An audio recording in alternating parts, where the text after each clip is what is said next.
What's popping, y'all? What's popping, y'all? Today is day 26 of the Diddy trial. And yes, your girl was out there today. But baby, we got turned away because there's been a lot of uckery that was going on. And let me just fill y'all in on what the fill in and the spill in is all about. Yes, we're going to put the golden doors behind me because baby, we know I'll be out there at the court. Okay, let me turn. Hopefully I can see my comments. I can't see my comments still. Okay, so there's 3 of y'all in here right now. I'm getting ready to end this live and come right back because I need to see. Matter of fact, no, I'm not. You know what I'm gonna do? I'm gonna just put the comments on the screen on the computer, and then I'll be able to see. Nope, I'm not gonna be able to see it from the computer neither. I can't see y'all comments. Unfortunately, the Wi-Fi that I am using restricts me from being able to see the damn comments. All right, now first of all, to this person who wanted to come on my channel, Prophetite Julie, don't come over here with your BS, ma'am. Please don't come over here with lies and deceit. Because let me tell y'all what had happened, right? So I did what I do. Okay, so I see the comments. They on this phone, okay? I did my live this morning, and, you know, court was over early today. So I came to the house. I went live on my IG, and then I laid down, and I took me a nap because I'm tired, okay? I'm going to tell you something. Doing this Diddy stuff, it is exhausting. We are up at the crack of dawn. We are running down there to 500 Pearl Street, okay? And we're there all day, okay? We are there before the lawyers are there half of the time, okay? In case y'all don't know, we be there before the lawyers be there. That's how we were able to catch them going in and out, well, into the courthouse. Like this morning, if y'all did not catch this morning's live, we caught Brian Steele, Mark Agnifilo, and Xavier Donaldson going into the courthouse, okay? We caught them. Can y'all hear me good? Am I going in and out? Let me put my microphones in because I know, let me see. Hold on, let me see.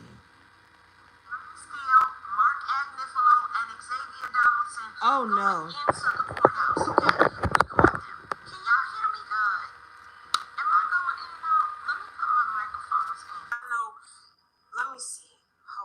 Okay, now I got my microphone on because I forgot. I'm on the raggedy phone. I was supposed to be on the other phone. I got to get me a new phone. That's all there is to it. I need a new phone.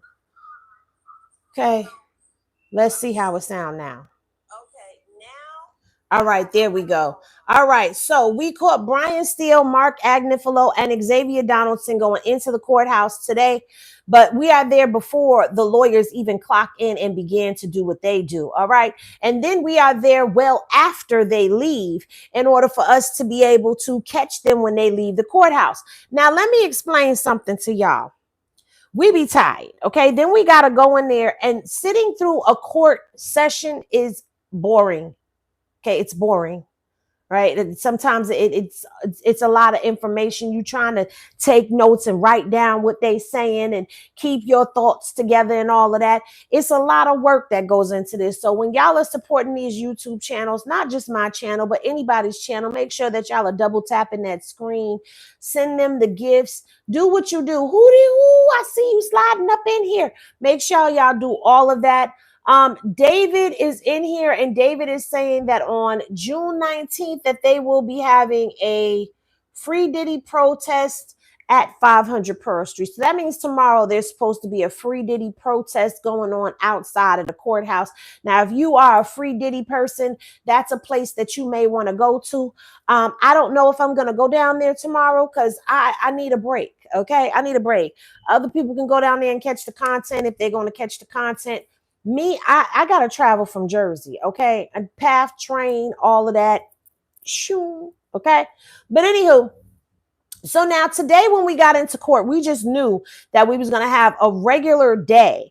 But it turns out that we didn't have a regular day because one of the jurors had a bout of vertigo, and they were allegedly on their way to court, and their partner called the courthouse and told them, listen, they had a bout of vertigo, they're not going to make it into the courthouse today. So because the juror was unable to attend court was canceled for the day. Now tomorrow there is no court in session because tomorrow is Juneteenth and it is a federal holiday, y'all. So there'll be no court session tomorrow, and Friday we return. Now, if you were waiting for Brendan Paul the way that we was waiting for Brendan Paul, then no, you got your feelings hurt just a little bit. Because Brendan did not testify today. I do have footage. I caught Brendan coming out of the courthouse. And so I will be posting that for y'all, probably over on the TikToker, and then I will post it over here. So y'all make sure that y'all are following me on all platforms, because you never know where I'm going to post stuff at. Now, I will tell you, if you are following me for Diddy content, guess what? I do post about Courcion over on my Instagram. Okay. So you are liable to go over there and you will see some,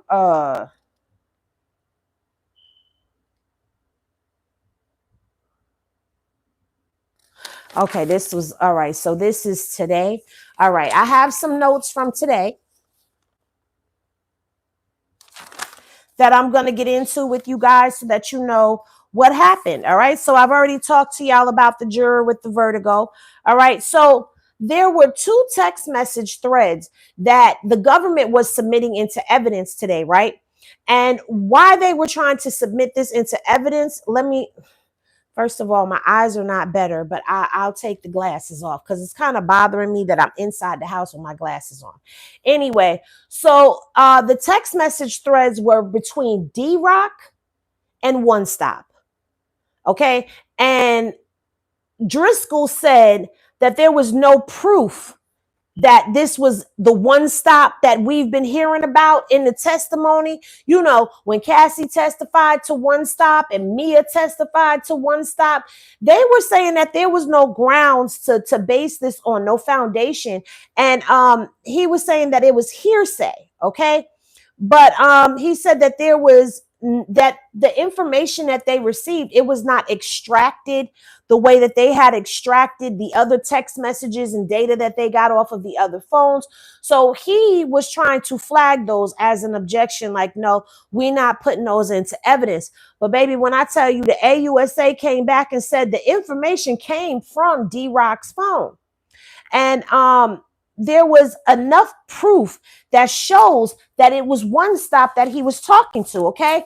And she even made mention about it. She said, even though they've heard testimony of OneTop being a dealer, Driscoll was saying that there was still no proof of that. So now the prosecution came back and said there's conversations in the thread where they're talking about dealing in DR Uggs, okay? So the judge looked up the case because, you know, Driscoll, he be doing his little 1-2. I got to give it to him. He be doing his little 1-2 and he be coming with these cases.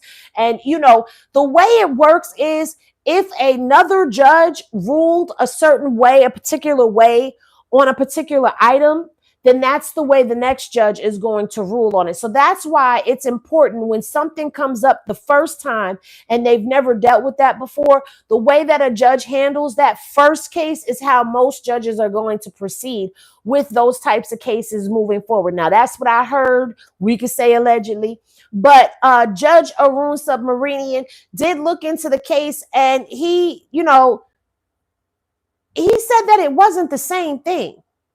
But, you know, Driscoll was up there and he was doing his 1-2, and he was saying that the government needed to make proof, okay? But the judge was like, why? Like, why does it need to be all of that? You know, he's saying that Driscoll kept with this, there's no foundation. So the judge said the text thread shows a clear DR Ugg transaction, and Driscoll disagreed, okay? He was like, I don't agree with this. I don't believe that this is a clear-cut case of DR Ugg transactions. So the AUSA came in and said that there has been numerous testimony about DR transactions, but Driscoll said there was no witness that will testify to what the transactions were about. Now, some of these transactions that they were talking about were saying things like 5 bottles for 5K, etc., etc. They were using abbreviations for certain things like PKs, which Cassie testified to being painkillers, V's for being like Vicodins and things of that nature. FBs, Cassie testified that those were footballs. So when he put yellow FBs, that's yellow footballs. But we also had testimony that was breaking down that these e-pills was coming in different shapes. Like they had e-pills in the shape of Obama. So when they talk about yellow footballs, we know that they're talking about them e-pills, right? That's just common sense to me. But and the government said that they can say it's DR being talked about in the conversation because of that. And then they had another exhibit, okay, to establish the link to it being one stop. So the judge asked Shapiro, oh, no. Let me finish what I was saying because Shapiro got into something else, okay? So they were saying that they had other evidence that they could prove that the person that they were talking about in that text message, the person in the text messages with D-Rock, they could prove that this was actually the one stop that we had been hearing about. And baby, let me tell you what they did. Let me move y'all over here so I can see y'all text messages over there, okay? Let me see what y'all talk about over there. What y'all talk about, They went and pulled a text message between Diddy and One Stop. Baby, when they came back with that text message between Diddy and One Stop, first of all, within that text thread, Diddy confirmed that that's the one stop that we've been talking about all this time. And that's been coming out in all of the testimony. So all the doubt about whether or not this was the actual one stop, if it was the same one stop, baby, that went pew right on out the window. Okay, it went out the window because they was like, nah, Diddy said this is the one stop that they would. All right, okay. So and in the transactions, in the text messages between One Stop and Diddy, they talking about DR transactions, okay? But and then they were saying, the government was like, well, we have had multiple testimonies about this dude One Stop. So why do we need to have a witness to corroborate what he's saying when we can actually corroborate it with the testimony that we've already heard coming out of other witnesses' mouth about this being what's been going on and who's been, you know what I'm saying? So the judge, let me tell you what the judge said. The judge said he would overrule it, but he will give a definite answer. Like he's going to overrule the objection, but he'll give a definite answer on Friday as to whether or not he's going to overrule or sustain the defense's objection to these text messages being allowed in. Now, here's the thing, all right? I don't want to get into D-Rock right now. So before I put a pin in that, here's the thing. Because there was another issue that the defense brought up, and the defense is objecting to the RICO predicate of sex trafficking, okay? They're objecting to that. And what they were saying was that the defense is objecting the wrong RICO predicate, okay? They're objecting under a 1591 when it's a 1591A, a 1591A2, and a 1591D that is on this case, but they're objecting to the 1591 period. And Shapiro says that that's the way the racketeering charges were put up, okay? But the judge says that he'll get back to the defense on the objection. And Shapiro says the enterprise letter only IDs 2 instances, right? So they're fighting about the establishment of enterprise, which is very interesting because if you remember, the last 2 experts that actually came out and testified, they brought the enterprise to the forefront, y'all. You got the testimony that corroborated what was going on with Jane. You had the testimony that corroborated what was going on with Cassie, with all of this getting flued out and booked and being busy in them swanky hotels. All of that stuff was already established, y'all. So now the government is coming back and trying to object to the RICO, and they're objecting to the enterprise, and they're objecting to the sex trafficking. Okay. So baby, on Friday, we got a lot that I got to be in that courtroom bright and early for, because baby, we need to figure out what the figure out is when it comes down to figuring it all out. Y'all double tap that screen. Now let's get back to what I was about to say. The thing is, we keep hearing about D-Rock. We keep hearing about KK. Everybody has talked about D-Rock and KK except for Jane. Jane talked about KK, but by this time when Jane came into the fold in 2001, D-Rock was no longer a part of the circle, and it was now Fahim who was a part of the circle and was part of security and all of that. So somewhere between 2018 and 2021, the circle of security that Diddy had, it changed, because there was no more D-Rock, there was no more Roger Bonds, there was no more Uncle Paulie, there was no more Ruben. Now we're hearing about Fahim and a couple of other people. So let me see. Mayhem and foolishness, they better sit down. I agree with you. Well, he tried to say power was about him. Who tried to say power was about them? Not Diddy. Don't tell me Diddy said power was about him. Don't tell me he said that. Don't tell me he said that. Wait, for real?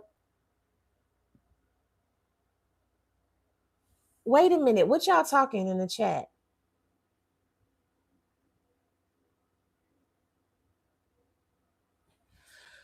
I'm trying to figure out too, Henny. Okay, yeah, Diddy.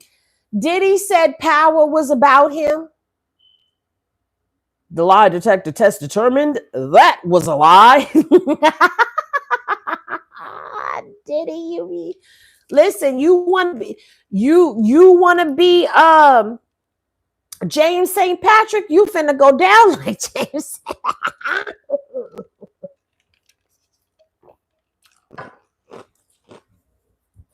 Anyway, y'all, the thing is, if y'all remember, and I'm about to toodle-loop my own horn, because remember when this case first started, everybody was saying that this RICO was some BS because it's a one-man RICO, and I ain't never heard of no one-man RICO, and woo-de-woo-de-woo-de-woo-de-woo-de-woo.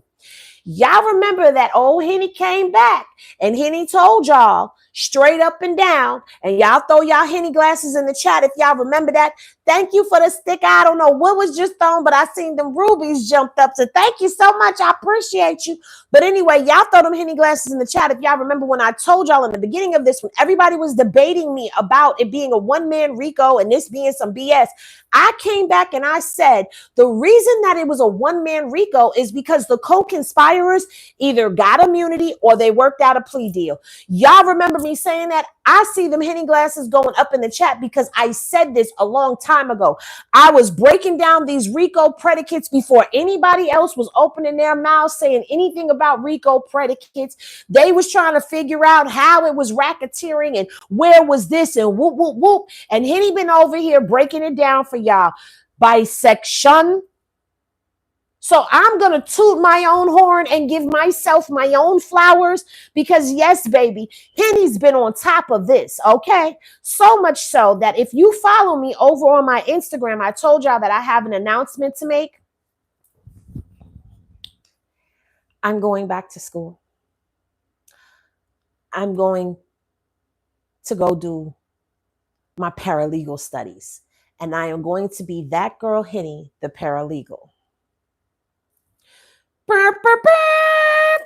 That's the announcement that I had for everybody. So you guys know that I am actually going to go take up paralegal studies because Diddy has shown me that I really do enjoy this casework. I enjoy putting puzzles together, pieces of the puzzle together. And for me, the fact that as a regular everyday girly, I was able to go in and look at the predicates before they became a hot topic that everybody was talking about. I was breaking down these predicates, okay?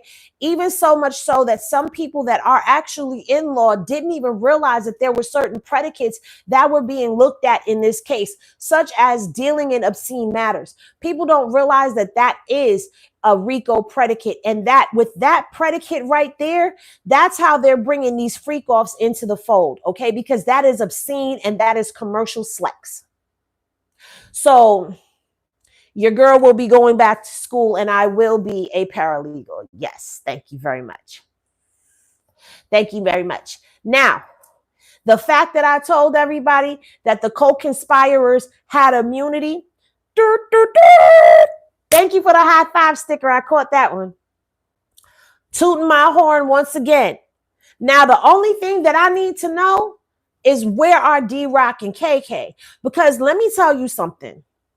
If D-Rock and KK do not come in and testify for Diddy, and this case closes out without us ever hearing anything from them, then you know they got plea agreements. And there are a lot of sealed documents within this case, okay? And sometimes when the case is over, they will unseal those documents. So if they get to unsealing and we get to seeing these plea agreements that KK and D-Rock possibly have, then nobody could tell me nothing. You can't tell me nothing. And I'm going to tell you what is making me side-eye, and not just me. It's me and the Henny legal team. We looking at this, okay? And I'm about to flip this camera around. I'm about to turn this off, this background off for a second, and I'm going to flip this camera around because I want y'all to see this document, all right? Let me turn the background off for y'all for a second so y'all can see the document. All right. Oh, I think I need to clean my camera in the back. Hold on one second. Let me clean this camera real quick for y'all. Because this is on a document that was submitted by the government, okay? Now, I don't know if y'all can see this or not. Y'all can see it. Let me see if I can zoom in a little bit more. Oh, I can't zoom in. All right, let me see if I can bring it back some. If I bring it back, y'all ain't gonna see it. All right, so this is where they were talking about, okay, the government respectfully writes in opposition of the defense's objection to several exhibits that the government plans to offer during the testimony of the witness using the pseudonym Jane, okay? After continued productive conferrals, the defendant maintains two categories of objection to the subset of the government's exhibits. First, the defense objects to certain text message exchanges on rule of completeness grounds. Second, the defense objects to one text message exchange, one screenshot of a news headline, and several diary-like entries in Jane's note app on hearsay grounds. For the reasons set below, the objection should be overruled, okay? So they're going into the rules of completeness, right? But when I got down here to this December 2023 text exchange between Jane and Kristina Khorram, which we know now is KK, right?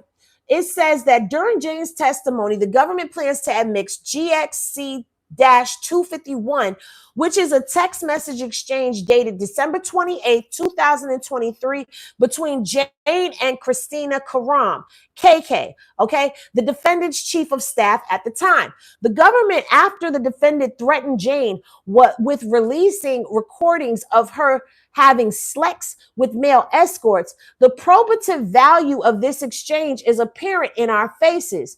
As an initial matter, Jane's detailed description of her conversation with the defendant, as well as her expressions of genuine fear and pain in response to those threats, are highly probative evidence of the coercion she experienced at the defendant's hands. The messages thus directly related to the core of a dispute element in count 4.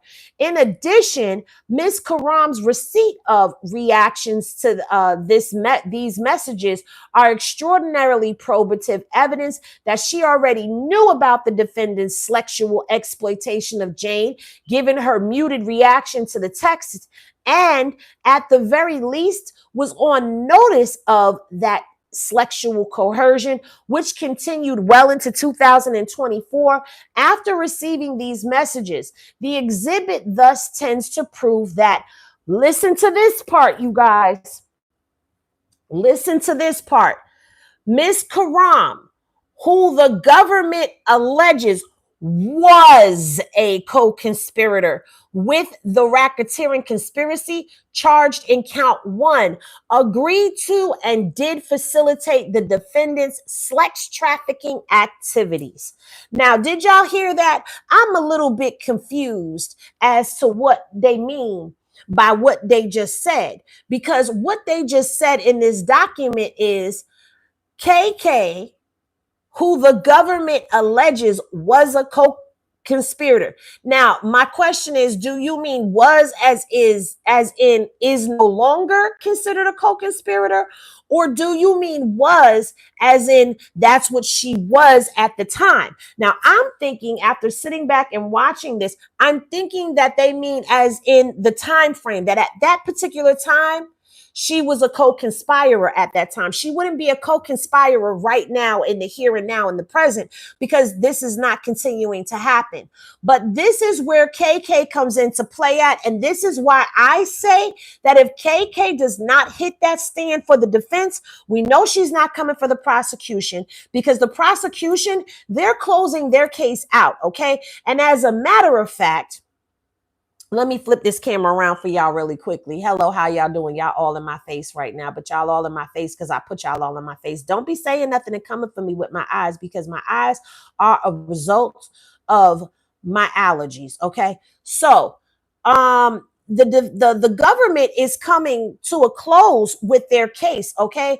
Because this is a letter right here where it says Arun Submarinian, United States District Judge. This is the judge to the government. Okay. They are to prepare for jury deliberations in this case. The court instructs the parties as follows. The government shall collect and prepare a laptop that contains all non-physical exhibits admitted and nothing else. The laptop shall not contain any demonstrative used or any exhibits not admitted into evidence. Okay. The government shall share such laptop with the defense for its review by Monday, June 23rd, 2025. The parties may add exhibits to this laptop through to the close of evidence in this case. Prior to closing arguments, the court will require each side to confirm on the record that it has reviewed the laptop and that the laptop contains all electronic evidence admitted and only the electronic evidence admitted. Okay. On or before the date of closing arguments, the government shall collect and identify to the defense all physical exhibits admitted as evidence in this case. Non-contraband exhibits will be provided to the jury in the jury room upon request. Any contraband admitted as evidence will remain in the courtroom for the jury's viewing there. Again, the physical evidence may be supplemented through the completion of evidence prior to closing arguments. The court will require each side to confirm on the record that the parties have gathered all physical evidence that was admitted and that it was available in the courtroom. On or before the date of closing arguments, the parties shall meet and confer and submit to the court a jointly agreed upon list of all exhibits admitted with descriptions of each exhibit. The parties shall agree upon each exhibit description. The court will provide such a list to the jury during its deliberation to aid in its deliberation. The parties may supplement this list through the completion of evidence. On or before the date of closing arguments, the parties shall meet and confer regarding the readiness necessary for the transcript should the jury request portions of the transcript be submitted to them during deliberation. The court recognizes that the parties will likely be unable to meet and confer on such redactions for the entire transcript. However, the parties should do so for the witnesses that they believe the jury will most likely ask for. During deliberations, the court expects the parties to deal with any redactions promptly should the jury request portions of the transcript that the parties have not previously met and conferred upon.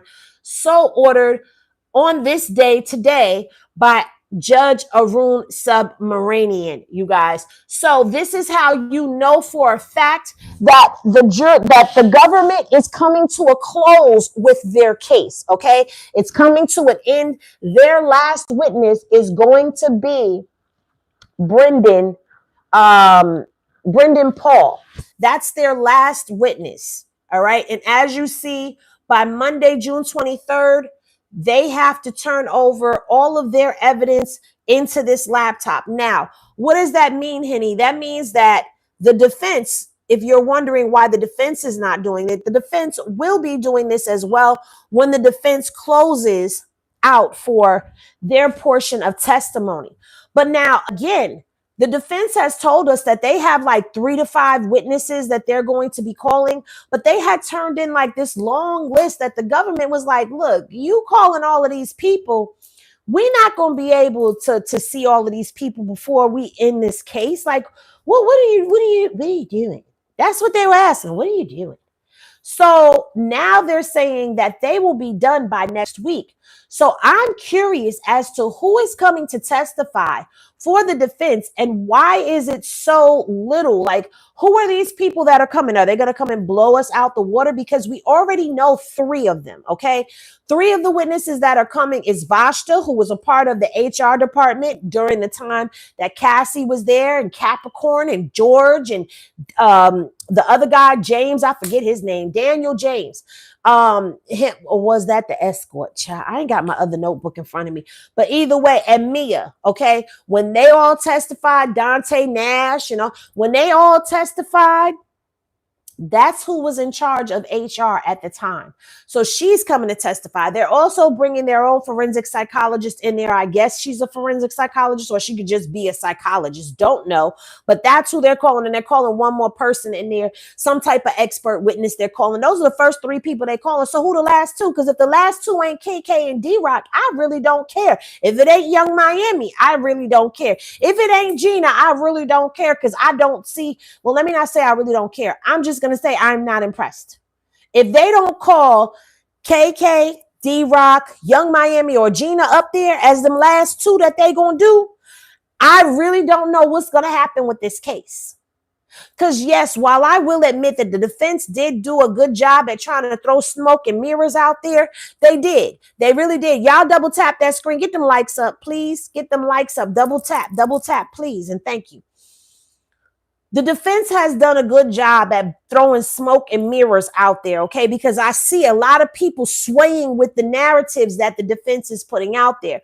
But like I told you guys when I was sitting in that courtroom yesterday, and they was going over all of that stuff that the prosecution laid out.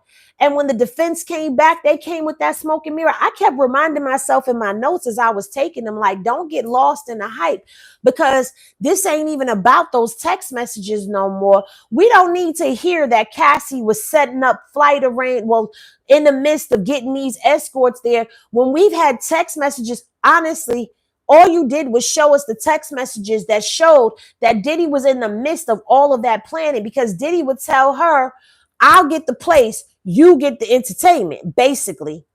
And so they would be in charge of getting the entertainment while he was booking the hotels. And the hotels were charged to his Amex that said Sean Combs on it. But yet Bad Boy Entertainment Worldwide is paying that bill. You can't get around that when the RICO is in your face. They said, Suave la Rico. Rico. Suave la Rico. Suave.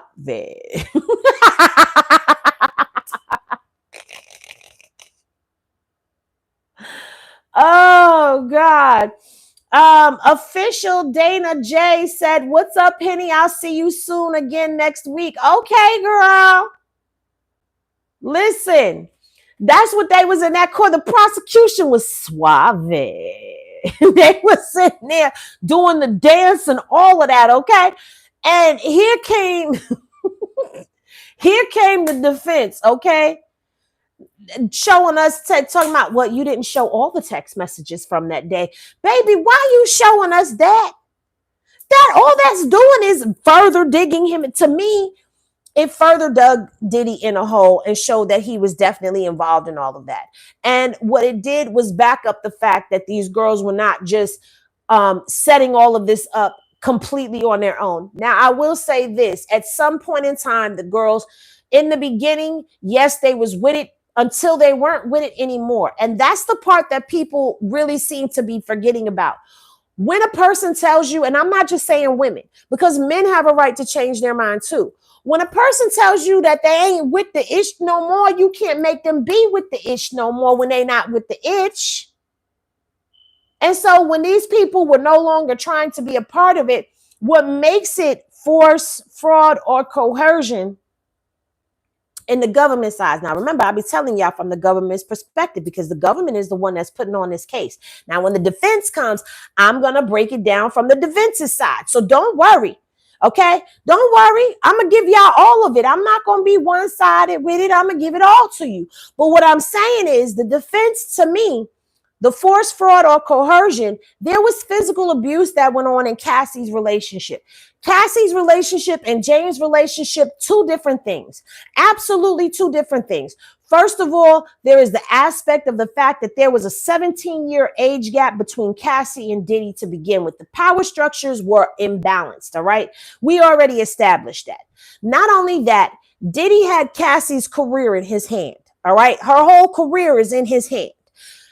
Diddy was taking care of everything for Cassie. So if Cassie would have knucked and bucked, she'd have found herself like Capricorn Clark saying hello from the other side, like some of y'all will be doing if y'all get up in here and get a little out of line.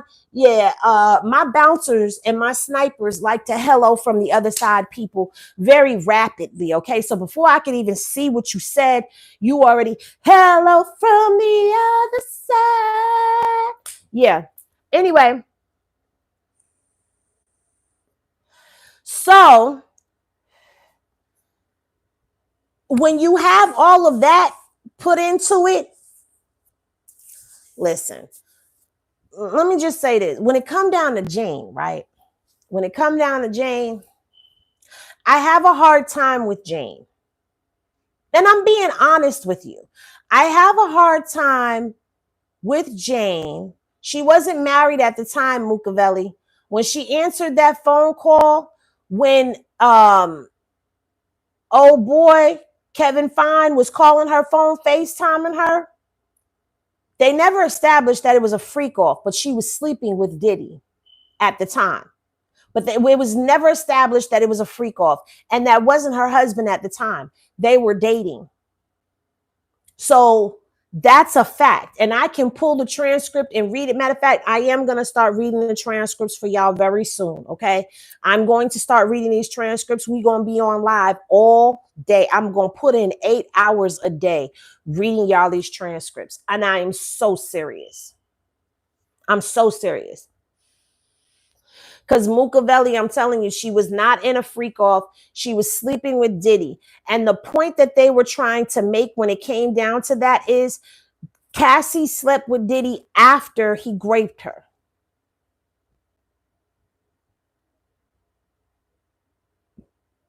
So back to Jane, because that's who we're talking about. I can't tell y'all exactly who Jane is, but I will say that some of y'all may already know or may not know.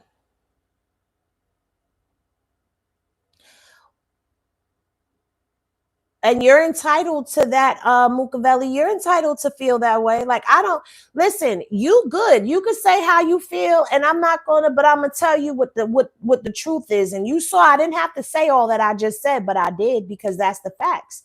The facts of the matter is that happened after Diddy, she says Diddy raped her. There is something that you guys have to understand, though, okay?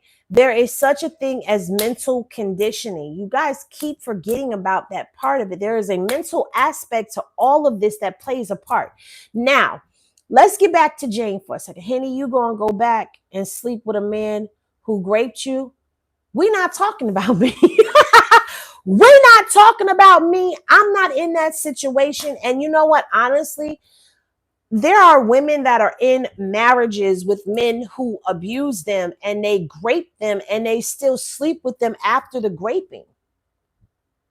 So for me, it's not, to me, it's not. And I am one of those victims. Well, I'm not a victim. I'm a person who's going through that, right?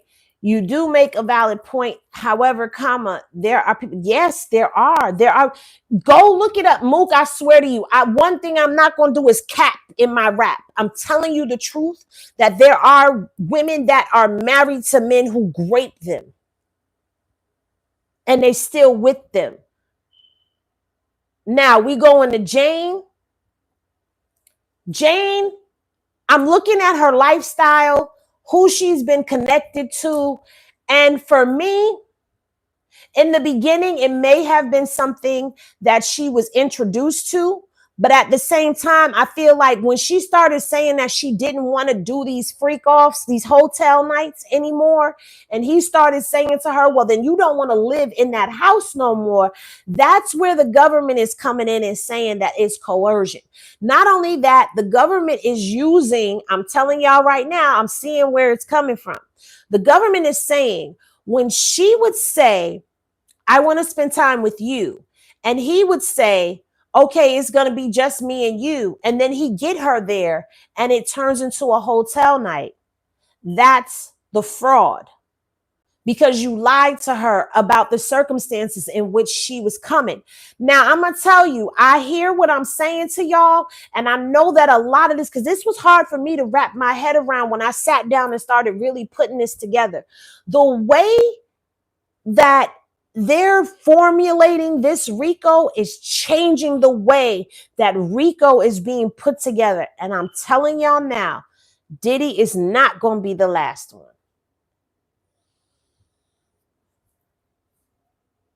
one. She said, if you haven't been through abuse, then you really don't understand what it's like. You don't understand what it's like. You don't understand what it's like. But that's where the government is coming in and saying that the force, fraud, or coercion, that's where it was. The force is telling her, I'm going to take your house away if you don't do this. Because here's the thing. She would say, she never said, I don't want to deal with you. She said, I don't want to do the hotel nights.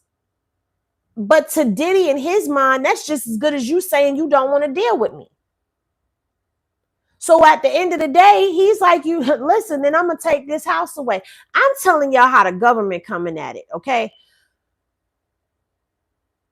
He shouldn't do life in prison over a freak off. I think that that's pretty harsh. I will admit that I do think that going to jail for life for a freak off is a bit much. I can agree with that. But we've already seen Enterprise, okay? We've already seen some of these things coming out. Now, the thing is, I've already said this to y'all, and I'm going to keep asking y'all this. Who taught him this? Who taught him this behavior? Now, Josie said male victims also. They have not brought male victims into this. Cassie has said that he never slept with any of the male escorts. And Jane said the most that would happen is he would get in and he would be clapping cheeks while she would be doing something with the other dude, or vice versa.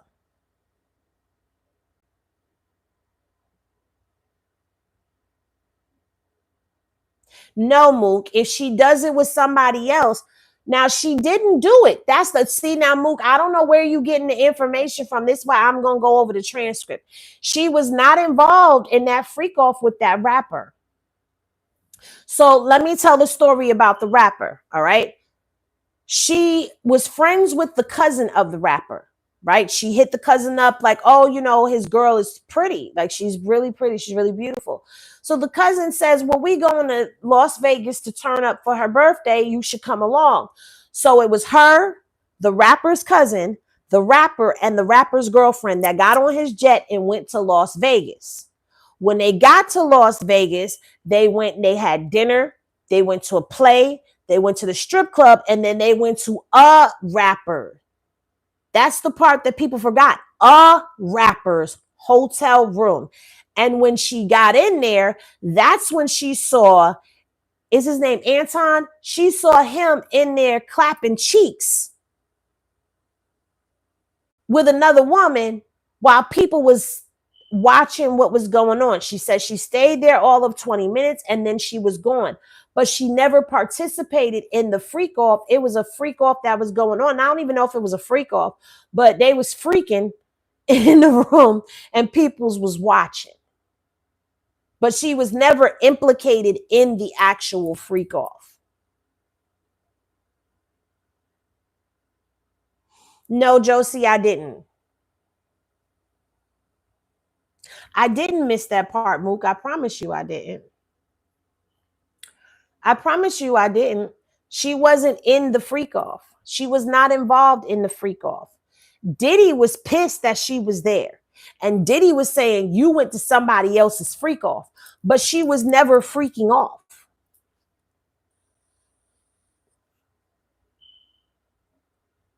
Did she pull them things out and start playing with them? She didn't pull them out and start playing with them. She admitted to flashing. Flashing is when you lift your shirt up and put it back down, you flash your boobies. She says she flashed her boobies, going along with the vibe of what was going on in the room. But she stuck to, she was only there for 20 minutes and then she left. I could pull the transcript. But she wasn't freaking off, Mook. She wasn't freaking off though, but she wasn't having the slacks. She wasn't face down. So that's the way she wasn't doing that though. So you can't say that.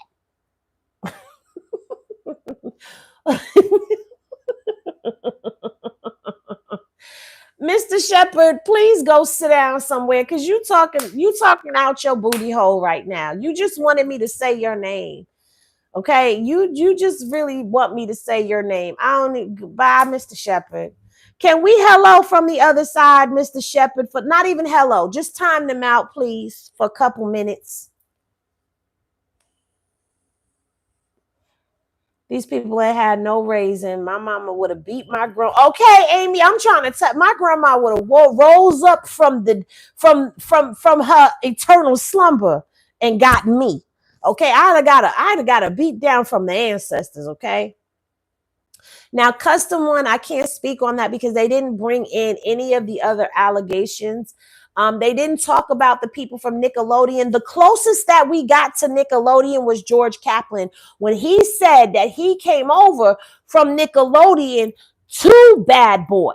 Now, that's the only link that I could say came out in this trial, but they never talked about any kids. They have not talked about any unalivings. They haven't talked about any of that other stuff. They didn't even bring up the city college stuff.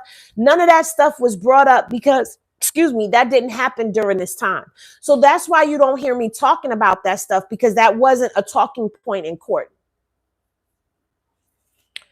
The bar about to jump on Mr. Shepherd. Those who are abused and trauma victims sometimes go along with things because they are victims. It isn't because they are complacent. Anyone ever heard of Munchausen syndrome? Is that what you're saying? I've heard of Stockholm syndrome. I've heard of Munchausen syndrome, but I don't think that applies here. But I will say, as a person who's been through some things in this life, I do understand that there is a psychological aspect to all of this that goes on. And because we're starting to see different things, I know a lot of us did look at this situation and say, oh, that's a DV case. And I'm not going to lie, I did go and look up to see, is DV a part of RICO now? But it's not the DV. What they're looking at is it's an act of violence. It's considered force. So it's taking on a different face in this case. When you use violence to make somebody do something, it's considered force. Whether it's a spouse, even think about this. Do you know the way that this RICO is going? That you spanking your child could be considered an act of force? it's already considered an act of violence, but it can be considered an act of force. So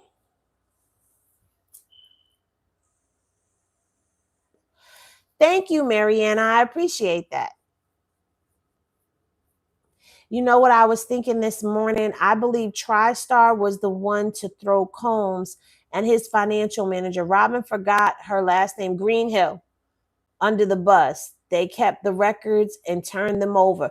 Well, now that's another person. Now we talking about, I forgot about that person. Thank you so much, Zippy, for bringing that up.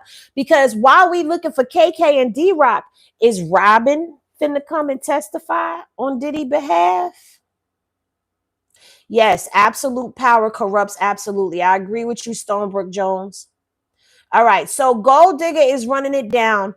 Thank you so much. Kidnapping, Capricorn Clark, blackmail with Cassie mom, 20K from the enterprise account, tampering with the witness, 100K to 3 hotel employees, transporting the escorts over state lines, DRUG possession with intent to distribute is all RICO. Now, let me tell you something else that I looked up for myself to figure out. Did you know that transportation of DRUGs, I keep telling y'all this, but now I know for a fact that I'm cooking with gas when I say this. You can move across the state lines, and that's trafficking. So that is an aspect to a RICO predicate right there. That's DRUG trafficking. When you're traveling with these different substances. And I'm going to tell you something. Let's go back to when I said people got immunity and people took plea deals. Immunity. Jane Doe had immunity. You know why? Because she trafficked. Not only that, she also transportation to engage in prostitution. She was part of that. Also, the sex trafficking, moving the escorts around, she was a part of that. She would be a co-conspirator if she was not given immunity and used as a victim, okay? Cassie could be a co-conspirator as well if she was not a witness and if she didn't have immunity. Everybody who has testified in this case against Diddy could have easily been a co-conspirator, especially the assistants. And see, the thing that I think people forget about is when they get on that stand and they give them the immunity, because without immunity, which I said this earlier, and I'm going to go back to it. I got to put a pin in that thought before I forget it. Without the immunity, they don't have to get up there. They can subpoena you to come to court. And you come to court and you could get up on that stand and say, I plead the fifth to everything they ask you. But when they give you immunity, a part of that immunity is that you're agreeing. And they make them say this. They don't make everybody say it, but they've made quite a few people say it on the stand, that part of their immunity deal is that they cannot lie. They must get up on that stand and tell the truth. So they have to get up there. And a lot of them incriminated themselves, putting them in the situation. Everybody would be a co-conspirator. Do you hear me? Everybody would be a co-conspirator to this. So the government was able to flip these people, give them the immunity, and have them come on the stand and testify against Diddy and actually they had to put themselves in those rooms. They couldn't say I wasn't a part of this. They had to come out and say, yes, I was aware. Yes, I saw Diddy put his hands on Cassie. I saw Diddy do this to Gina. I witnessed this happen. Yes, I was packing up the rooms. I was stocking those rooms. I was going and I was purchasing the DRUGs for him. They had to get up there and say that because of the immunity that they had. But if they would have decided not to take the immunity and decided to knuck and buck, they could have been brought up on charges too as co-conspirators. And I'm going to keep stressing this, especially the assistants. That means that Daniel James, George Kaplan, Capricorn Clark, Mia, Jonathan Lopez, those 5 assistants that testified would have been named under Diddy. What I want to know is, do D-Rock and Kristina Khorram have plea agreements? Will they be going after KK and D-Rock when this Diddy case is done? Will they be going after them? Because we watched that happen in the Epstein case. Ghislaine Maxwell, she caught a case after him. Granted, there was an unaliving that happened. We don't know if it was a self-imposed one or if someone helped him over to the other side. But she went down.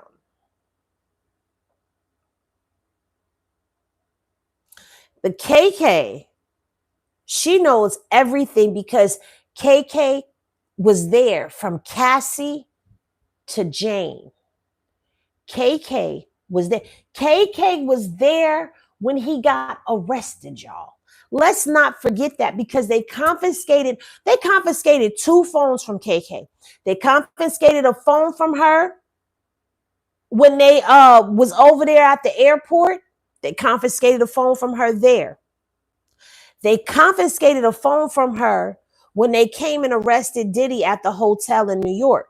So they confiscated 2 phones from her.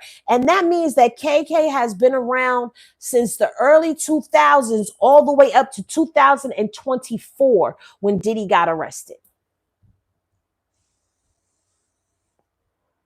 That's what I'm saying.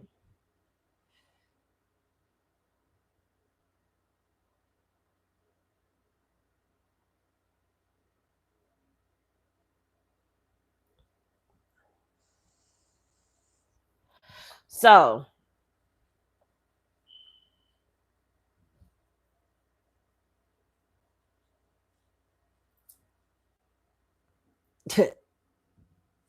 I'm sorry, I was reading one of the alerts that came in. All those DR UGs that was being done makes me wonder if there may have been. Oh, listen. I've been said that. I've been said that a long time ago, honey. I said, where's the bodies? Because we done already heard testimony that Cassie done basically overdosed and went into a K-hole. Okay. Diddy done overdosed. Did we forget all of that? Because see, when I start saying things, I did do a quick little interview with Sean G, and I did bring up the fact that everybody was zooted and booted back then.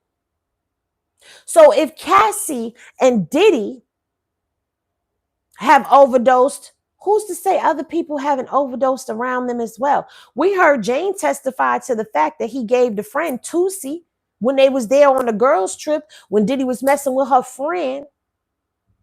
And the friend said she wanted some pink powder. And he went and took Jane with him, and they went on over to the studio, and he went and seen a dude in the studio that gave him the pink powder.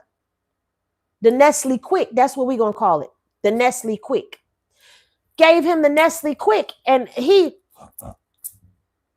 then went over there and gave it to the friend.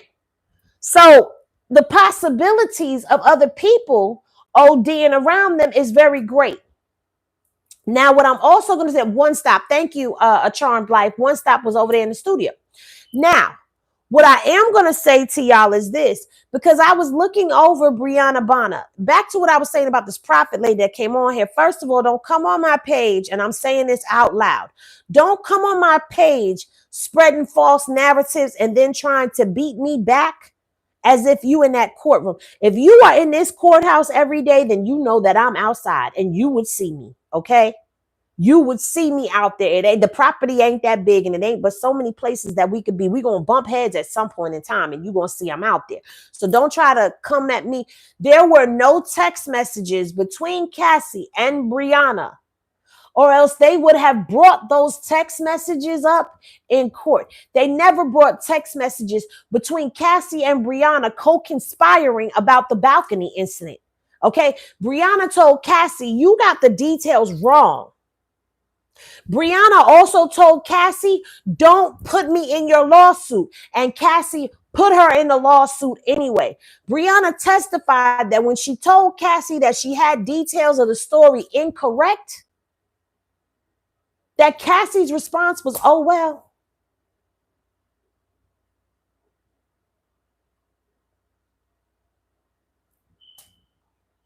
There was no text messages between Briana and Cassie, so I don't know where that came from.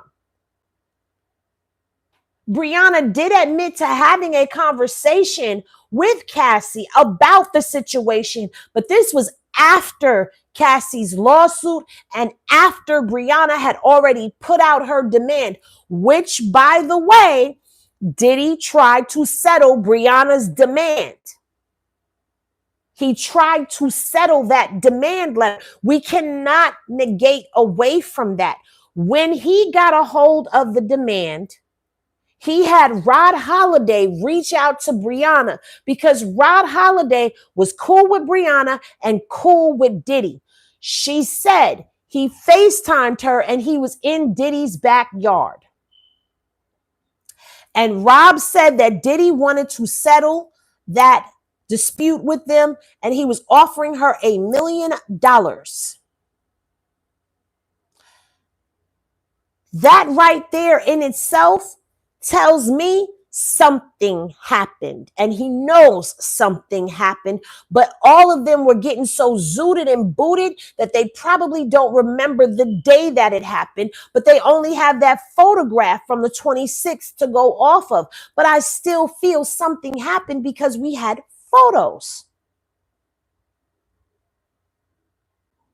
We had photographs.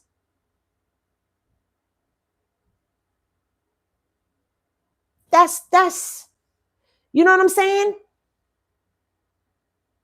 And the whole reason why Diddy was dangling Briana over that balcony, he was mad at her. There was a text message that we heard that Diddy had sent to Briana talking about, if you're going to get high with your friend, then you're supposed to have her back. That's whack. I think, and this is just me, I think the reason Diddy dangled her over that balcony is because when Cassie said she went into a K-hole, I can't quite remember, and I'm going to go into the transcript to correct myself if I'm wrong, but I can't remember if she said she was with Diddy when she went into that K-hole or where she was. But I believe that Cassie had a bad trip while she was with Briana, and Briana probably got the hell out of Dodge. Because most people, when you sit around and you get high together, when some ish hit the fan, they getting up out of Dodge because they not trying to get caught up in that smoke because they high, they paranoid. They scary already. So something happened with Briana and Cassie probably getting high together. And now Diddy trying to get in the house. He beating on the door. He get in there. Who he see? Briana out there on the balcony.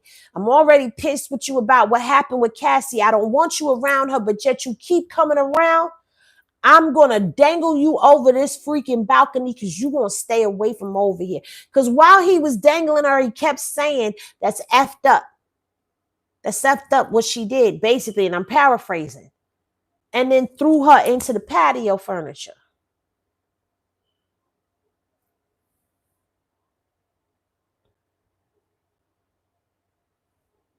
I'm just saying. Am I making sense? Am I making sense? Y'all let me know if I'm making sense or not. Y'all please double tap the screen and get the likes up for me. Y'all in here watching, double tap the screen for me, please. It's making sense? Okay, I see y'all. Y'all saying it's making sense to y'all. Because people forget about that part. That there was a whole text message read to us that Diddy was pissed with Briana. And he didn't want Briana around Cassie. And Briana testified and said Diddy told her, I'm the devil. And that he can make her disappear or unalive. We're going to go through the transcript, you guys, and we're going to get the wording correct. And Westmoreland said, and you still continue to hang around Cassie? Girl, she was a junkie. Yes. They was all junkied out. Diddy was a junkie. Cassie was a junkie. Briana was a junkie. They was all getting high on multiple DR Uggs. It wasn't just one DR Ugg of choice. It was a smorgasbord of them. So when you put all of that into perspective and you go back to the Briana Bangalana testimony about her being dangled, Diddy probably don't even know when the hell it happened. That's why he reached out to Mia. Remember, he reached out to Mia, texting her, talking about, you was my right hand. And there was a lot of people around me. He trying to make sure Mia was on his side, but he needed Mia to try to jog his memory. Because he didn't know what the hell. Cassie don't know when it happened. But Cassie knows on the 26th, I was in New York, so he had to have done it at the hotel. But Briana is the one who it actually happened to, so I'm more inclined to listen to Briana because it was Briana's feet dangling over that balcony, not Cassie's. Cassie came in at the end of it. She didn't even see when he picked her up and put her over the rail.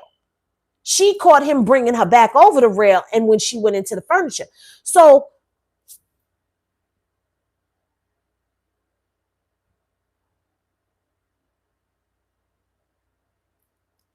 how is anybody going to remember what happened back then when y'all are doing GHB, ketamine, Molly, ecstasy, acid. What?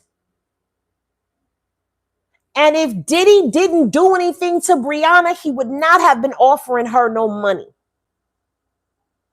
So again, the fact that Diddy was trying to settle that case with Briana tells me that he knows something happened. Y'all cannot negate away from that. That's a fact. That's in the transcript. Lapse of memory is not a lie, and it's also not perjury. Thank you, MDMA, Jabari. Thank you, because I was like, damn, there was other stuff that they because they was doing so much. And then Briana said that her and Cassie was smoking Cocoa Puffs, which is a woo, which means that they was lacing they Mary Jane with that cocaine. They like they Mary Jane frosted. Baby, that's crack without the baking soda chaser. Y'all do realize that, right? That's crack without the chaser.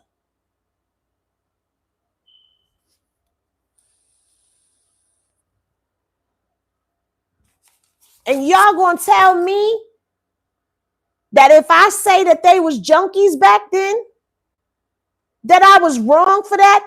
And then not only that, Diddy never stopped getting high. Diddy was getting high still when he was with Jane. And Diddy, when they went to the hotel and they went to go arrest him, Diddy had drugs on him then. We're talking about a lot of stuff that has happened over 20 years. Diddy probably don't even remember half the stuff that he did. And then you got to think when you're dealing with somebody who's an addict, you catching them when they coming down and you don't know how they reacted. And Cassie already said in her testimony and in text messages to him, he turns into a different person. She had to tell him, I'm somebody's child. I'm not a rag doll. You treat me like Ike Turner. And you going to tell me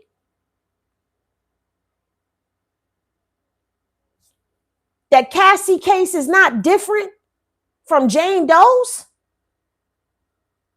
Shit. I'm taking y'all back to The Wire. Who was it that used to say it like that? Shit.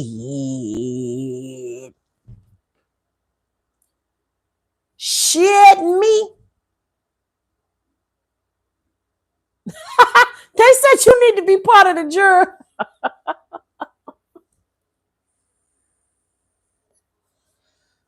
Killer Rob, stay on topic, honey. Stay on topic. Stay on topic, baby. Stay on topic. Because we talking about a whole nother aspect of everything. Everybody, matter of fact, no, we going to get on that topic. You want to sit up here and everybody want to keep talking about what she said. She wanted to be a part of the freak. She's going to wait for a freak off. I'm going to give y'all the comedic version first. My comedic version of this is, if itty bitty is prepubescent and small like a Tootsie Roll, the way that everybody is saying, then that means that when you are doing the with Diddy, ain't no, it's, so you may want to go into a freak off so that you can be satisfied. Because sometimes you need a Snicker and not a Tootsie Roll. That's my comedic take on it. You need a Snicker and not a Tootsie Roll, okay? Listen to me.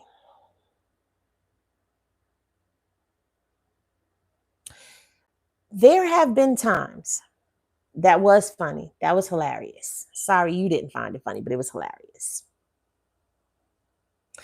I'm going to bring all of y'all into this. You mean to tell me that y'all ain't never been in a situation with somebody where you ain't want to do something, but you did it anyway because that's the person that you with and that's what they into? I don't give a damn if it was something like, for the men, you went and watched a Lady Tampon movie with her and you ain't want to do it, but you went and did it anyway because that's what she into. Ladies, y'all ain't never went to that Super Bowl party that you ain't want to go to, but that's what he into.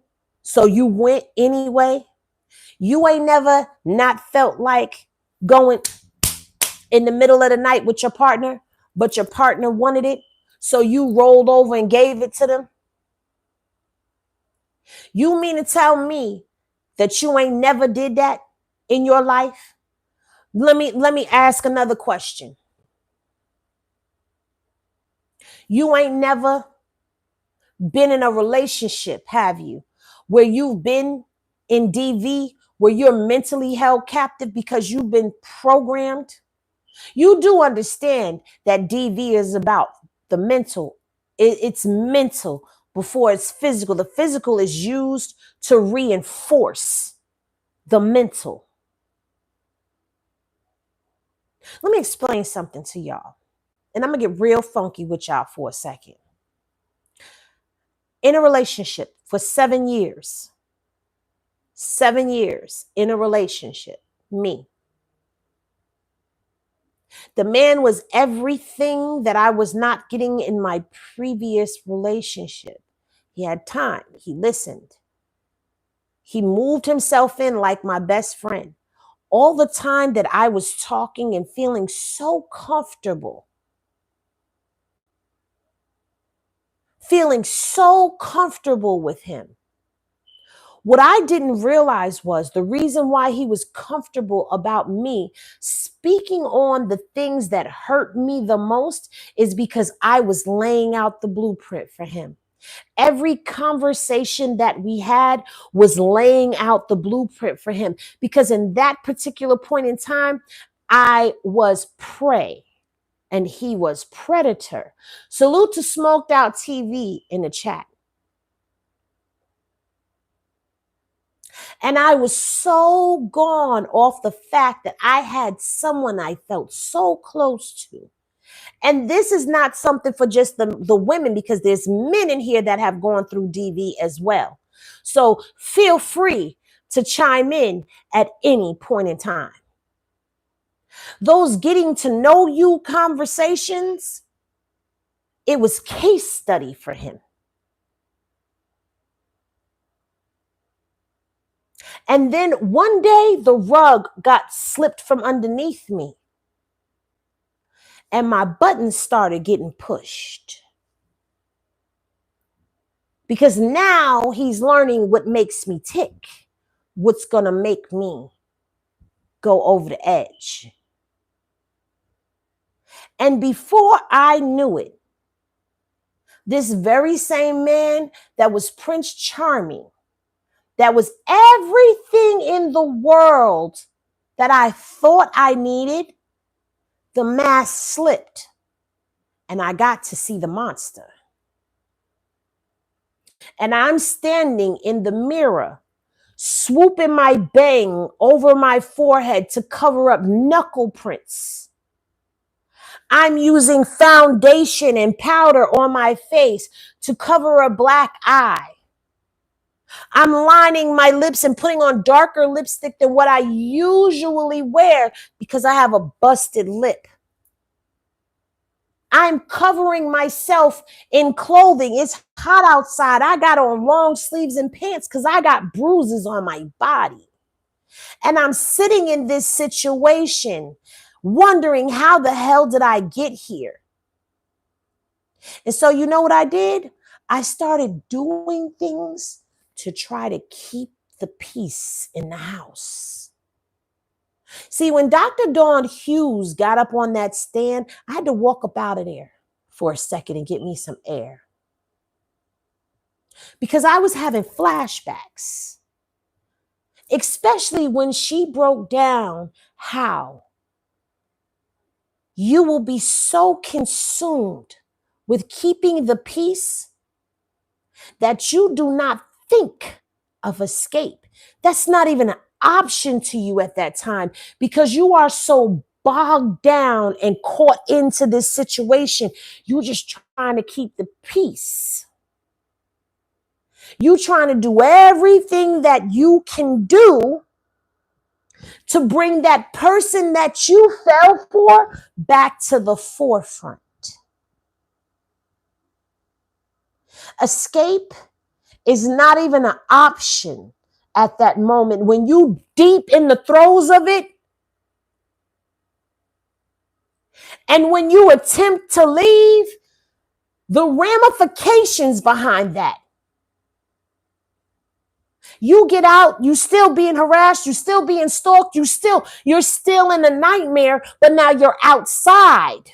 So you figure you might as well go back inside and deal with it because you're not free.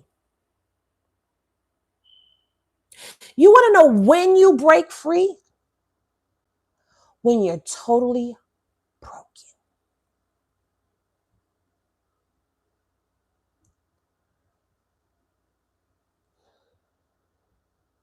How I was able to break free is because I started noticing the narcissism within my children, the playing the favoritism. I didn't like the way he was treating one of my daughters. Then my son started coming to me and telling me things about how he was mean to him when I wasn't home. How he'd yell at him and blame him for stuff.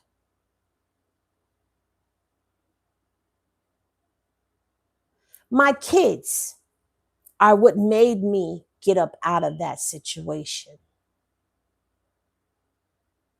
But I'm going to tell you the most painful part of that process. I didn't realize that in the midst of all of this, I was isolated. You know why? Because if he had a problem with my friend, I wasn't talking to that friend no more because it caused chaos in my house. And then he started making my friends uncomfortable. Prime example, I'm on the phone with my best friend talking to her.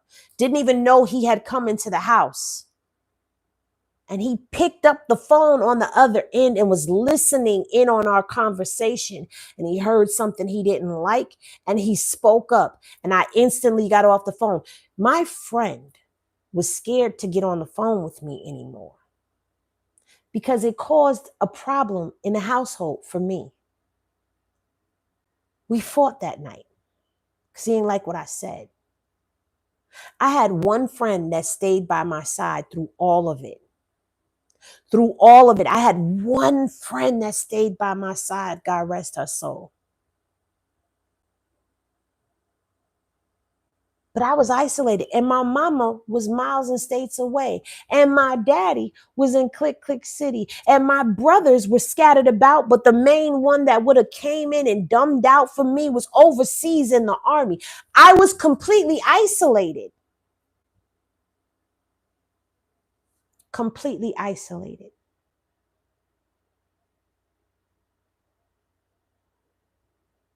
In a mental prison.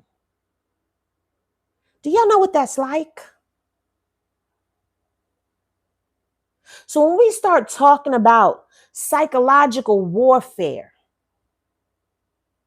I went through it. How did I get myself together? I went to therapy. I started spiritually healing myself.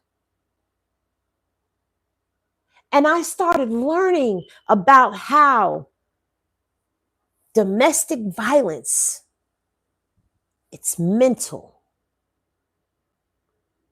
And once a person gets in here, they can control you.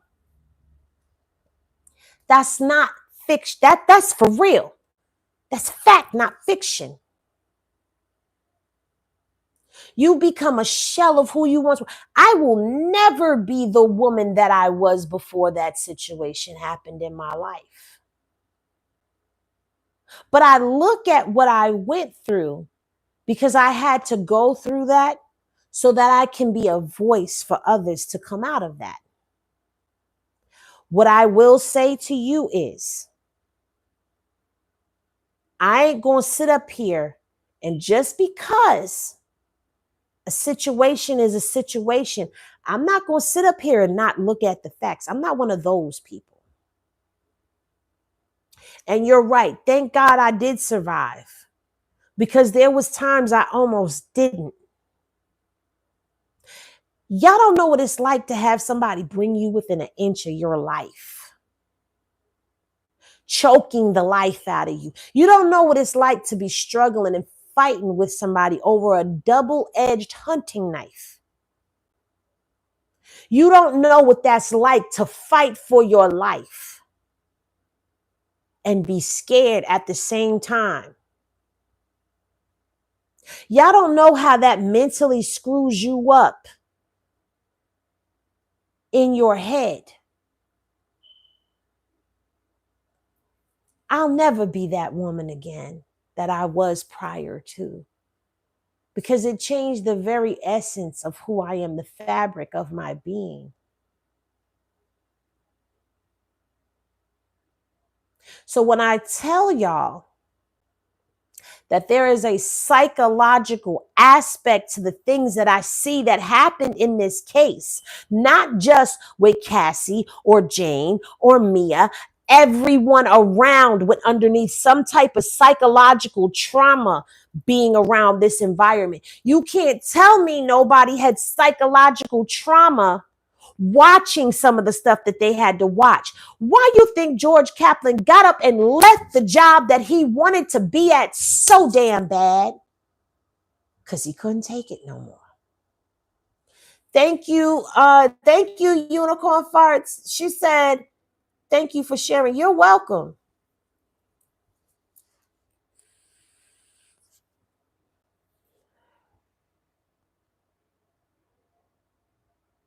And then you'll have those people that still come in here screaming what they screaming. Even after hearing all of that, they still in here screaming what they screaming. I can't make, and I'm going to be honest with y'all, I'm not going to say guilty or innocent until I have all sides of the case. I have not heard the defense's side, but what I will tell you is I do understand certain aspects of this case that other people ain't going to get because they haven't been through it, or they're the very people that are inflicting that type of mental warfare on others. That's a fact. I don't know why D-Rock stopped working for Diddy. Honestly, baby, I don't know. But what I am going to say is D-Rock, KK, y'all need to be brought front and center. You didn't testify for the prosecution, which at one point I thought they might. I can't pretend to be something I'm not. I know swagger low. There you go. That's the part right there. I don't know. I didn't know he did. I thought he was still there. No, he left. D-Rock, Paulie, Roger Bonds, Ruben, they gone. When Jane came into the fold, there was a whole nother security team. Fahim comes into play. Thank you, Rosalind. Listen, I'm going to tell y'all something. I was very nervous about even speaking about what I had been through because of the judgment or the ridicule that I might receive. I'm not scared of my truth. My truth is my truth. I'm a woman who's been through a lot and I'm not that old. Okay, I'm not in my 60s, 70s where I should have gone through a lot of stuff, but I've gone through enough in my life though. I've gone through enough in my life. But what I will tell you is sometimes monsters are born monsters and sometimes monsters are created. And I feel like when it comes down to Diddy, that was something created. Somebody taught him that. Somebody taught him about all of that. You don't get that high unless you're running from demons. And I know what I'm talking about. Because my kid's father was running from his demons. I was running from my demons at one point in time too. Thank you for the super chat. Vanessa said, thank you, Henny. You're not alone. Been there as well. Yeah. You can't be scared of your truth. Your truth is your truth. And let me tell you something. When you're comfortable with your truth and you could walk in your truth, nobody could ever use your truth against you. They can never weaponize my truth against me. Never weaponize it against me. I'm still a work in progress. Years later, I'm still a work in progress. I understand a lot more about me. I'm very self-conscious and aware, and there's things that I still need to learn about myself. I'm still healing. That's what I'm asking, Vicky. Who groomed him?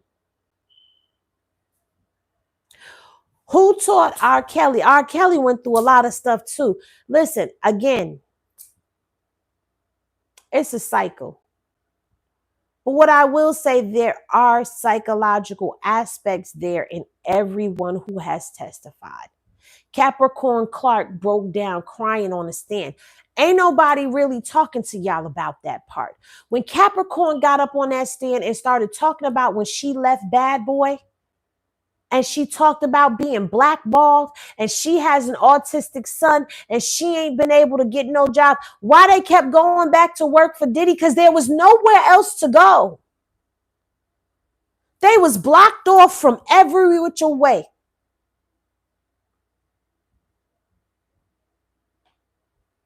She talked about how Jimmy Iovine called her into the office. It was supposed to be about a job, but Jimmy tells her, leave that puffy stuff alone. It ain't going to work out in your favor. How she's going places to try to get another job, and everywhere she go, there's Diddy.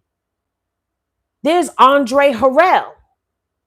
She blackballed, can't get back into the industry. So where she got to go? Back to Diddy.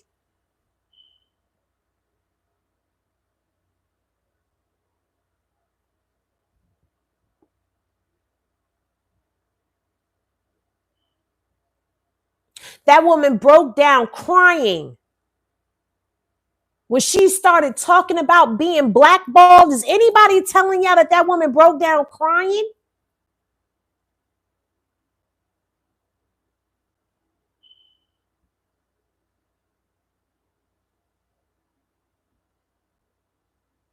Is anybody explaining to y'all that a lot of these people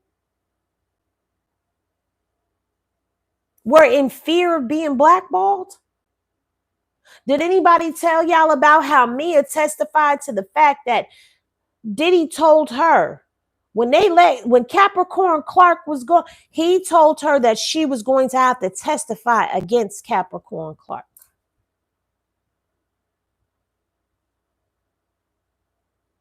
You gonna tell me that's not psychological warfare even on your employees? Man, listen. Thank you, Ruby Red. She said, no judgment here. That's your testimony, and sharing it could help the next person. You are a strong Black queen. I appreciate your realness. Thank you so much. I appreciate you as well. I appreciate you as well.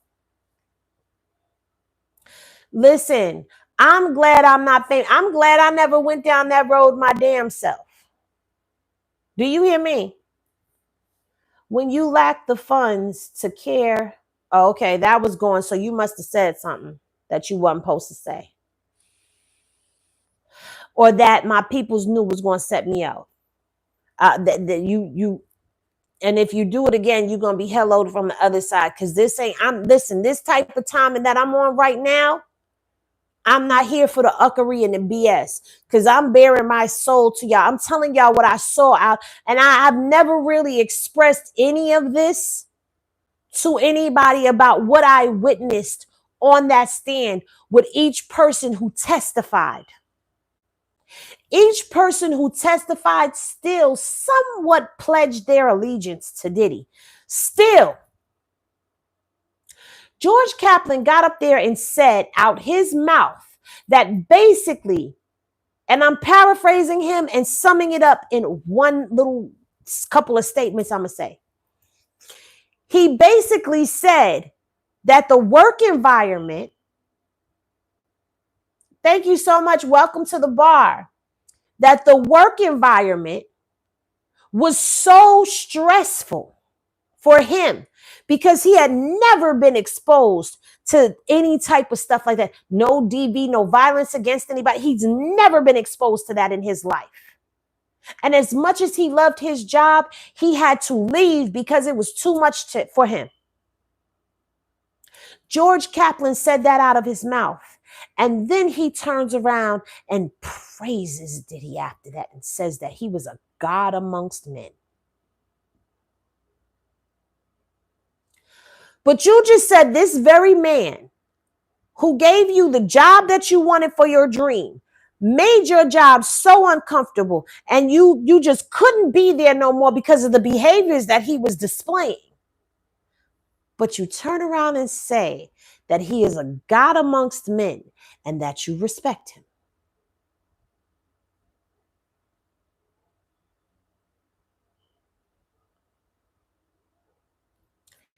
Cassie, George Kaplan, Daniel James,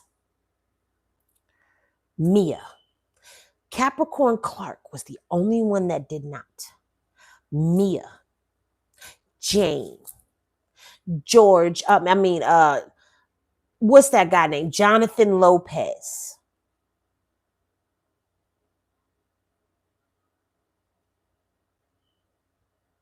They all still have love for Puff.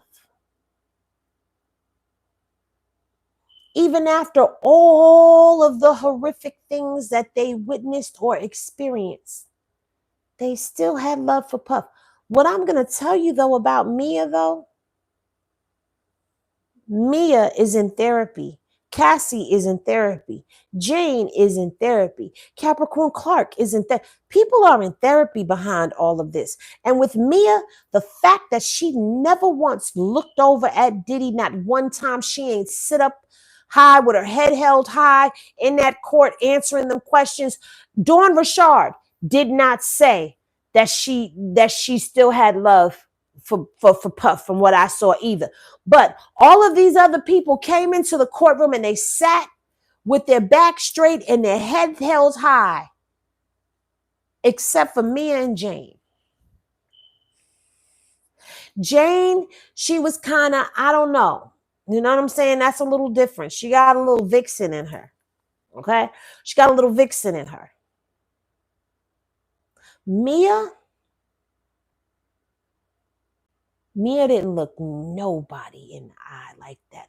She would look up every now and again like this, but she would keep her head down the whole time. Oh yeah, Jane is still in love with Diddy, especially when she went and she hugged AUSA Comey, and then she went and hugged Teeny Garagos. But when she hugged Teeny Garagos, she looked at Diddy dead in his eye. She told you she ain't Cassie or Gina, and she meant it. There's a little vengeance in that one.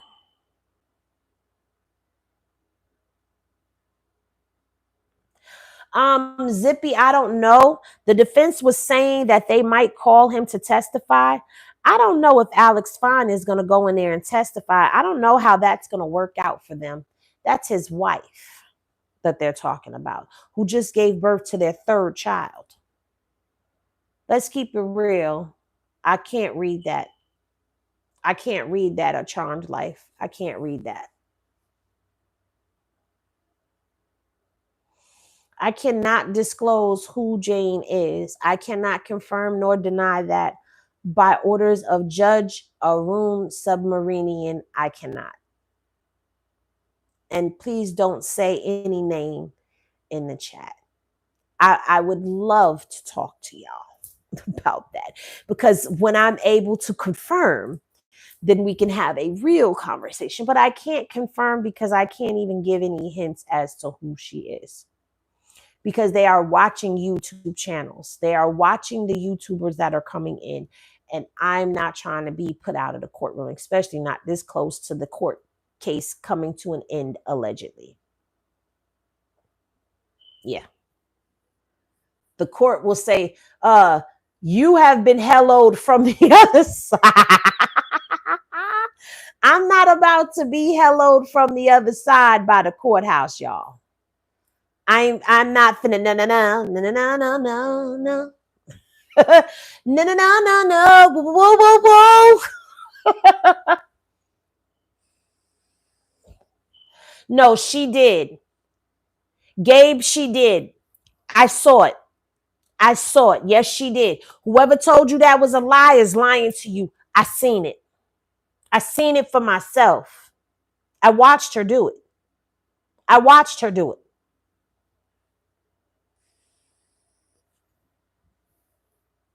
So whoever told you that, they lying.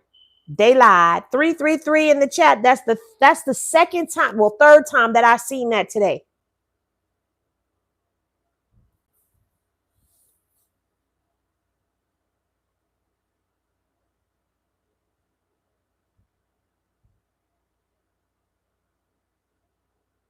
Hey, positive vibes. Yeah, she hugged the defense and the prosecution. I watched her do it. There is so much misinformation out there. See, the thing is, there's a lot of people out here that are not in the courtroom, that are giving BS narratives because they not there. Okay, so they putting their own twin and spin and all of that nail that, nah, baby. And then there are some people that are in the courtroom that are still using hype and propaganda and lying about stuff that happened. Listen, I have no reason to come up here and lie to y'all about what's going down at 500 Pearl Street. I have no reason to come up here and lie to y'all about that. I'm not gonna lie to y'all about what's going on. It does me no justice to get up here and lie or exaggerate or add, subtract, and multiply, divide, carry the one and bring down. It doesn't do me any justice to do that. Because at the end of the day, numbers are numbers, yes, but what I want is longevity. Okay? That's wild, because there is a layover lady that said she's in the courtroom, and that is alleged. I don't know what you said. Oh, we don't talk about other people. I love Tisa over here. If you got an issue with Tisa, that's between you and Tisa. I have no issue with Tisa Tales. Y'all not going to start blogger wars. No. Shout out to Tisa Tales.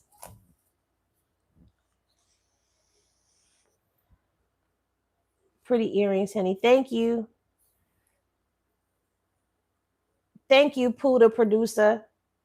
Yeah, it's a no hate zone over here. That's why I'd rather come to your channel, because they putting their own spin and twist on it. Henny, you do enough homework for us. We appreciate what you're doing right now, and you put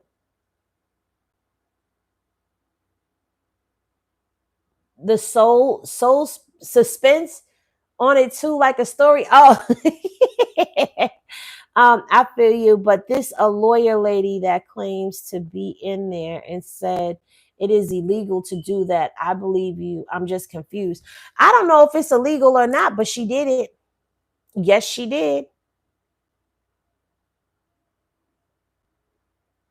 Hella Bella Max said, I love you because you are not messy. Much appreciated. Oh, I could get messy now, but thank you. I can be messy at times when it comes to the content. I can get a little messy. Okay. But I just feel like with this case, there's no need to really be messy. I might throw a joke in there a little bit like I did about the Tootsie Roll and the Snicker bar. I might throw a joke in there, but this is serious, okay? And I try to keep it interesting because I know it could get a little boring. What I will say to y'all is, child, we got some court docs that we got to get into tomorrow. I ain't going to tell you who it's on, but I'm going to tell you that's information that y'all want to hear, okay? And it ain't no Diddy stuff neither. I got to figure this thing the hell out because we still got to talk about Tyler Perry and the mess that's going on with him. This trial is so crazy. What happened to we were all high? We all should be grateful we made it. Everyone is guilty. KS. KS, okay? Henny, I'm looking at you and you look drained.